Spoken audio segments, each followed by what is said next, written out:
dizer, quem falou foi o candidato Lula, não é o ex-presidiário Lula, não é o réu Lula, quem falou foi o candidato Lula. E chegou a dizer que ele é inocente, que ele foi inocentado. Temos os áudios, viu, Eneg? Se você precisar, temos os áudios aqui. Pronto, tem um trecho aí em que ele fala claramente, olha, eu quero agradecer ou registrar o voto do Fachin, que reconheceu que eu nunca tive um crime cometido na Petrobras. Não! Isso em momento algum foi discutido, em nenhum momento no Supremo Tribunal Federal, se o Lula é ou não culpado. Nenhum momento foi discutido.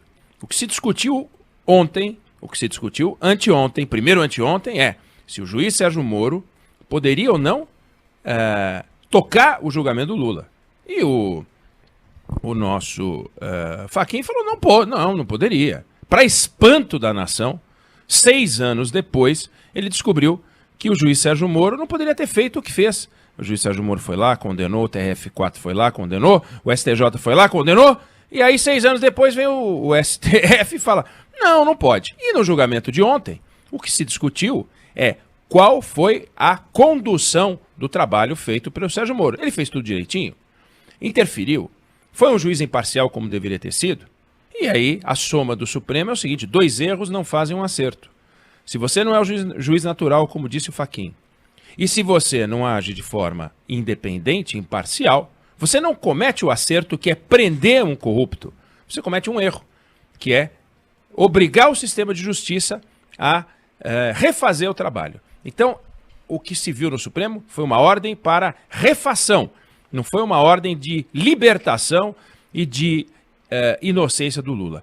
Importante dizer, ele frisou o social, ele falou da força do Estado, ele falou de retomada por investimento estatal, ele deixou clara a polarização com o Bolsonaro, ele fez questão de falar que não tem ódio, ele falou em apoio ao empresário nacional, enfim, é o discurso de lançamento de uma campanha com 1 ano e meio ou mais do que isso antecipado. Ele, obviamente, não se preocupou o tempo inteiro com a verdade, né? Por exemplo, não é verdade que a Dilma caiu porque os americanos queriam petróleo. Isso é um piro. Não sei de onde ele tirou isso. Piro. Não é verdade que a vacina contra o H1N1 foi desenvolvida no Brasil. Não é verdade.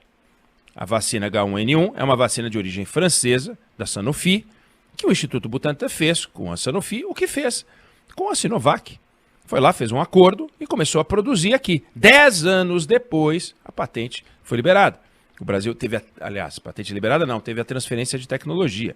Então não é assim, pintou a gripe como era o governo Lula, que é o bacana, aí ele chamou o pessoal e falou, vamos desenvolver. Primeiro que o Instituto Butantan é do governo do Estado de São Paulo, né? Controlado pelo governo do Estado de São Paulo, não pelo governo federal. E ele se apropriou de um acordo entre o laboratório francês e o Instituto Butantan para dizer que no governo dele era melhor. Outra coisa, não é verdade que a produção de veículos, na pandemia tudo caiu, mas o último ano pré-pandemia foi metade da produção de 2008. O Brasil produziu 2.600.000 veículos, aliás, automóveis, em 2008. E produziu 2.900.000 automóveis em 2019. É que ele somou nessa conta caminhão, ônibus, moto, implemento rodoviário, somou tudo, aí passa de 4 milhões lá, e ele pegou a produção de carro de 2020, foi um desastre. Aí dá 4 milhões e tanto contra 2, quer dizer, ele foi buscar os números convenientes para o raciocínio dele. Também não faz sentido, e é uma confusão própria do governo do PT, e que levou, e é muito responsável por aquilo que a gente viveu, do desastre econômico que foi o governo do PT, que só tem crescimento se o povo tiver renda. Não! Só tem renda se tiver crescimento. Como vai dar renda para as pessoas se não tem produção industrial, se não tem empresário produzindo? E ele querendo dizer, no discurso dele, que os empresários têm que saber que se o povo não estiver ganhando, não vai ter produção. É ovo na galinha. Ou as pessoas, os empresários são estimulados a produzir num Brasil que tem reforma, que tem que é destravado, e aí sim você consegue produzir renda. A renda vai vir de onde? dos impostos recolhidos, aí é o auxílio emergencial, aí é o Bolsa Família, aí é o auxílio do Estado, que não é isso que a gente quer. Bom, a gente tem a Dora Kramer na linha, tem muito o que falar, tem muito o que a gente conversar aqui. Dora, qual é a sua primeira avaliação do discurso do ex-presidente Luiz Inácio Lula da Silva, primeiro pronunciamento dele, o Felipe Bueno observou aí 80 e tantos minutos de fala. 85. O que você extraiu? 85 minutos de fala, o que você extraiu, Dora? Olha, como você diz, é tanta coisa, estou até pegando aqui, Oineg, porque eu já no online já escrevi tanta coisa. Olha só, bom, primeiro que eu achei, já vou pegar sobre o que você falou. Faltou muita verdade. Eu achei que ali ele falou, quer dizer, em determinado, começou fazendo aquele elogio à vacinação, aquela coisa muito bem imposta sobre a máscara, se apresentando como um moderado eficaz, isso no conjunto, tá? Para fugir exatamente da rejeição que existe muito grande hoje aos extremos, né? Evitou falar em candidatura, mas, na minha opinião, ele deixou muito claro que, como candidato ou como cabo eleitoral do Haddad, ele pretende que o PT volte à presidência e que não abre mão, que o partido não abrirá mão da liderança desse campo, né? Isso pode criar problemas ali numa negociação. Para ele está muito claro, o discurso dele foi muito parecido depois de desfiar todo o ressentimento em relação à Lava Jato. Chegou uma hora que eu pensei que o discurso fosse ter um foco como principal inimigo a ser derrotado o Sérgio Moro e não o Bolsonaro, né? Porque ele disse que não está magoado e depois desvia uma série de mágoas. E aí foi para aquele discurso em que ele tem como foco o presidente da República. Aí sim se apresentando como antagonista do presidente, elencando todos os malfeitos, os descuidos, os desmandos do governo, esses que estão aí à vista de todo mundo, e depois tentando se apresentar, quer dizer, refrescar a memória das pessoas com relação ao que ele considera feitos do governo dele, agora sem um resquício de autocrítica e, como você bem disse, misturando verdade, meia-verdade e falácias. Uma dessas falácias que saltou aos olhos, que ficou mais evidente, muito adequada ao tempo atual, é ele se apresentar como inocente, como isso não é verdade. Ele não foi inocentado. Se concorrer a presidente da República, mantidas a condição de eleição, a condição legal, ele concorrerá como réu. Agora, Dora, até um dado interessante, e que ele disse o seguinte: quem acha que só a iniciativa privada é boa? A Petrobras, bem gerida como foi no nosso governo, pode ser muito boa. Vem cá, a Lava Jato, se tem um mérito, e tem vários méritos a Lava Jato, um deles foi descortinar um escândalo de corrupção na Petrobras. De fato, ele tem razão, e eu acho que ele falou muito bem, poderiam ter pego os corruptos, empresários ladrões, e preservado as empresas. Diagnóstico irretocável que não é original dele. Vários analistas já fizeram esse diagnóstico ao qual ele aderiu. Mas dizer que a Petrobras foi bem gerida no governo dele chega a ser uma piada, não, Dora? Pois é, bom, primeiro que essa história de salvar as empresas se enfiaram naquele método, tá certo? As empreiteiras, o empresariado se enfiou. E não foi novidade, não foi no governo Lula, vem se enfiando nessa prática, nessa maneira de conduzir os negócios. Então, acho médio esse negócio de que as empresas estariam à parte disso. Bom, com relação à gestão da Petrobras, Oineg, você que é bom de número, eu sou péssima desse negócio. Mas você deve ter na sua cabeça aí a situação em que chegou a Petrobras em termos de perda ao final dos governos do PT, né? Só aí a gente mostra que não houve uma boa, que a boa gestão é uma falácia, é uma mentira, né? Não houve isso. Houve sim uma celebração da Petrobras e a gente via como foi usada a empresa, tanto do ponto de vista do financiamento, de desvio de recurso, não é, para financiar esse projeto, como do ponto de vista político, no aproveitamento para sustentar e levar adiante aquele projeto de governo. Agora, eu queria saber, agora eu vou devolver para você, eu queria saber de você o que você achou. Você é dos que acham que o Lula vai ser candidato?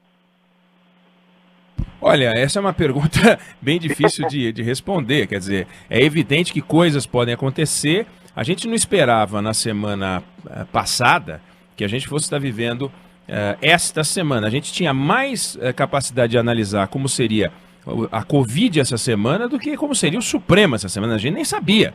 Então, quando o Fachin fez aquilo foi uma jogada, porque, pelo amor de Deus, já havia se iniciado uma votação em 2018 em que se discutia a suspeição do Sérgio Moro, 2 votos haviam sido dados, e ele resolve tomar uma decisão no meio de uma votação, que no dia seguinte foi retomada por aquele que havia pedido vista, e que teve esse curso maluco. Agora, o Lula, há 2 semanas, há 3 semanas, os adeptos, os devotos, os admiradores, ou aqueles que o temem, se dividiu entre aqueles que diziam, não, ele vai conseguir ser candidato, ele não vai conseguir ser candidato. Então, a discussão anterior é se ele teria as condições jurídicas para ser candidato. Passou a ter. Hoje, ele passou a ter as condições jurídicas. E se você for olhar, você tem no PT hoje a 2ª divisão e você tem o Lula. Quer dizer, é um partido que o Lula tenta vender como uma coisa muito organizada nessa coisa das candidaturas, mas ele lamentou não ter sido candidato porque a Dilma não deixou, uma coisa rudimentar.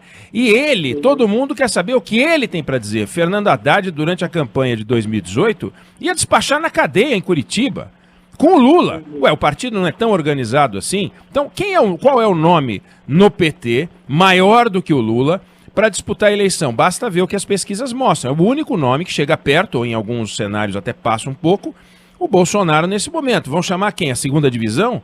Botar aqueles que no Nordeste é chamado de Andrade?